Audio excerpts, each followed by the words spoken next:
Olá, seja muito bem-vindo ao meu trabalho, prof. Meu nome é Tuane e sou da terceira fase do integrado de tele. E hoje irei apresentar o trabalho sobre fibra óptica. Tudo começou em 1952, quando um físico indiano chamado Narinder Singh Kapani começou a estudar sobre as singularidades da reflexão total interna. O estudo foi desenvolvido em Londres e fazia parte de seu doutorado em óptica. Ele buscava um material que tivesse o menor índice de refração, para assim conseguir algo que funcionasse como um espelho para a luz, e além disso aprisionasse ela ali dentro. Depois de aprisionada, ela só sairia pela outra extremidade, mesmo que o tubo fosse curvo, redondo, triangular, etc. A luz agiria sempre da mesma forma, realizando milhares de reflexões sucessivas, sempre com o mesmo ângulo. As fibras ópticas acabaram sendo desenvolvidas com fibras de vidro, devido às características refratárias do vidro. Ele optou por fios de cobre para conseguir maleabilidade para estreitar estes canos de luz à dimensão de um fio de cabelo. A evolução com outros materiais mais eficientes vieram alguns anos depois, com algumas adaptações na fabricação até chegar no estágio perfeito. Né? E assim foi criada a nossa fibra óptica. 3 anos depois do início das pesquisas, em 1955, o físico cunhou a expressão fibra óptica e patenteou a invenção. E foi assim esse pequeno filamento com espessura de cabelo, capaz de transportar diversos dados a uma velocidade inimaginável, foi criado. Mas como é a fibra óptica hoje em dia? Hoje em dia,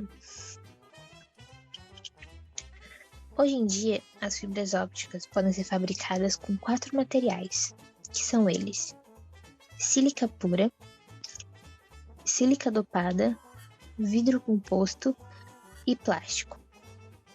As fibras fabricadas a partir de sílica pura ou dopada apresentam melhores características de transmissão e também são as mais usadas em sistemas de telecomunicações. As fibras ópticas fabricadas de vidro composto e plástico não têm boas características de transmissão, possuem alta atenuação e baixa largura de banda passante, e são empregadas em sistemas de telecomunicações de baixa capacidade, em pequenas distâncias e sistemas de iluminação. Os processos de fabricação dessas fibras são simples e baratos, se comparados com as de fibras de sílica. A fibra óptica é dividida em 3 partes: núcleo, casca e revestimento primário.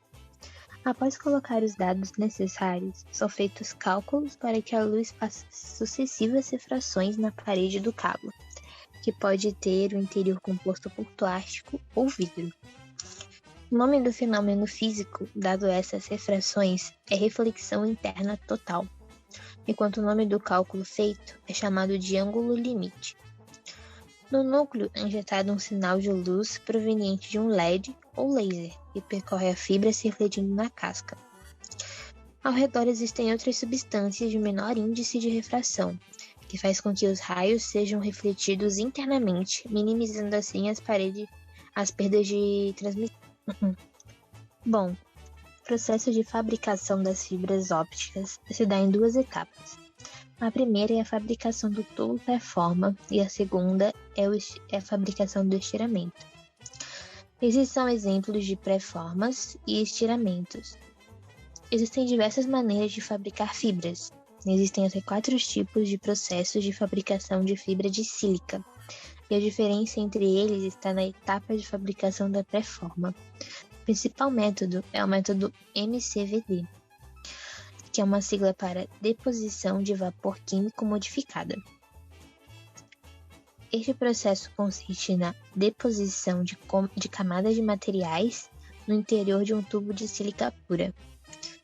O tubo de sílica é o que fará o papel de casca da fibra óptica, enquanto que os materiais que são depositados farão o papel de núcleo da fibra. O tubo de sílica é colocado na posição horizontal, numa máquina chamada torno óptico, que o mantém girando em torno do seu eixo. No interior do tubo são injetados gases, como o cloreto do tipo SiCl4, com concentrações controladas. Os gases, quando atingem a região de alta temperatura, reagem com o oxigênio, formando óxidos como SiO2, GO2 e etc., liberando Cl2. Ocorre então a deposição de partículas submicroscópicas de vidro no interior do tubo, as quais formarão o núcleo da fibra. A cada passagem do maçarico na extensão do tubo, deposita-se uma camada de 5 a 10 milímetros, e esse processo repete-se até que o núcleo tenha dimensões apropriadas. Os óxidos GO2 e P2O5 têm a função de variar o índice de refração da sílica pura, de acordo com suas concentrações. Após a deposição do número correto de camadas, é efetuado o colapsamento do tubo, estrangulamento, para torná-lo mais fino, e também torná-lo um bastão sólido e maciço, denominado preforme. Isto é feito elevando-se a temperatura do queimador a 1800 graus Celsius, e o tubo fecha-se por tensões superficiais. Por esse processo, obtém-se fibras de boa qualidade, porque a reação que ocorre no interior do tubo não tem contato com o meio externo. Dessa maneira, evita-se a deposição de impurezas, especialmente a hidroxila. Com esse processo, pode-se fabricar fibras do tipo multimodo e monomodo. Existem também dois tipos de processos na fabricação da fibra de vidro, sendo mais utilizado o método Holding Tube. Este método consiste na inserção de vidros na forma de bastão e tubo simultaneamente no forno de puxamento, o qual efetua o escoamento dos materiais ao mesmo tempo. Assim, obtém-se fibras de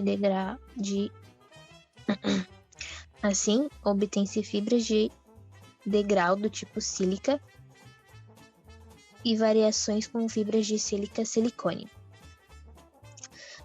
Já a fabricação de fibras de plástico é feita por extrusão, que nada mais é do que um processo mecânico de produção de componentes de forma contínua, onde o material é forçado através de uma matriz a adquirir a forma pré-determinada projetada para a peça. As fibras ópticas obtidas por este método têm características bem inferiores às de sílica, mas possuem resistência mecânica. A transmissão de dados pode ser feita por dois tipos de fibras ópticas: monomodo, abreviado SM, ou multimodo, que pode ser abreviado com MM. A principal diferença entre os dois tipos é a direção para a qual o sinal é transmitido. No caso da fibra monomodo, a luz percorre um único caminho, pelo núcleo interno, para ir de um lado ao outro, enquanto na fibra multimodo, a luz se propaga por vários caminhos. A fibra monomodo pode ter de 1.310 a 1.550 nanômetros de comprimento de onda, o que representa maior desempenho do que a fibra multimodo, que tem comprimento de onda de 850 nanômetros. Conhecer qual tipo de fibra óptica será usada é indispensável para garantir a segurança de toda a infraestrutura existente no projeto. Inclusive, é possível fazer emendas entre fibras ópticas do mesmo tipo. Nada mais é do que uma conexão de duas fibras, que pode ser definitiva ou provisória. Para isso, é utilizada uma máquina de fusão, responsável por alinhar as fibras perfeitamente, e na sequência aplicar um arco voltaico, responsável por fundir as duas pontas, possibilitando a continuidade da passagem de luz. Agora eu vou falar sobre a diferença entre um cabo de fibra óptica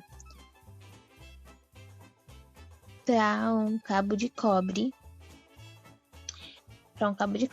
que é o que a gente tem aprendido nas últimas aulas, que é o par trançado.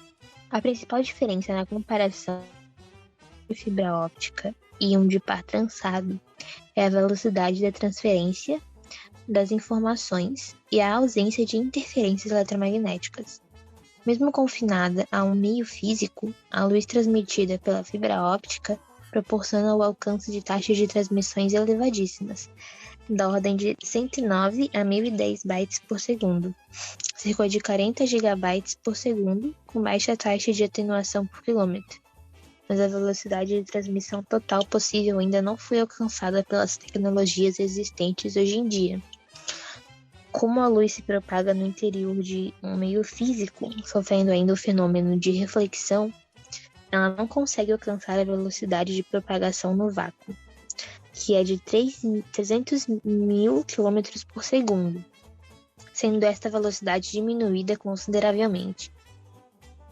Existem pesquisadores e especialistas em transferências de dados que conseguiram enviar 100 terabytes por segundo através da fibra óptica. E o fator mais preocupante dos cabos de par trançado é a interferência eletromagnética, que em ambientes industriais são de grandes quantidades. Bom, agora eu irei mostrar algumas curiosidades sobre a fibra óptica, além de tudo que eu já apresentei no decorrer do trabalho. Então vamos lá, algumas aqui que eu encontrei. Primeira curiosidade, a fibra óptica é binária. A fibra óptica é naturalmente binária, ou seja, quando você envia uma mensagem para alguém via internet de fibra, essa informação será transformada em valores binários.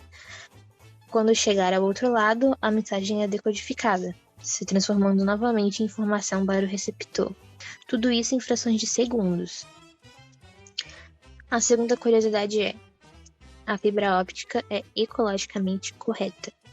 Pode parecer que não, mas graças às suas transmissões de dados via feixe de luz, a conexão é capaz de economizar uma grande carga de energia, reduzindo sinais elétricos e, consequentemente, auxiliando na diminuição de emissão de CO2. Terceira curiosidade, não devemos olhar para a luz da fibra óptica. Os raios infravermelhos, apesar de invisíveis ao ser humano, são extremamente nocivos e podem levar à cegueira, então jamais tente ligar qualquer equipamento antes de conferir se todas as conexões foram feitas de maneira correta. Quarta curiosidade, a fibra óptica é a mais segura e eficiente que as outras tecnologias de internet. A fibra é bem mais resistente, sim, não no sentido físico, mas é capaz de minimizar interferências magnéticas que possam atrapalhar ou limitar a navegação. Por esse motivo, a fibra óptica vem sendo considerada bem mais resistente do que outras tecnologias que disponibilizam o sinal de internet. Quinta e última dica, é necessário prestar atenção na curvatura do cabo. O raio de curvatura indica o quanto esse material pode ser dobrado sem comprometer a sua estrutura e funcionalidade.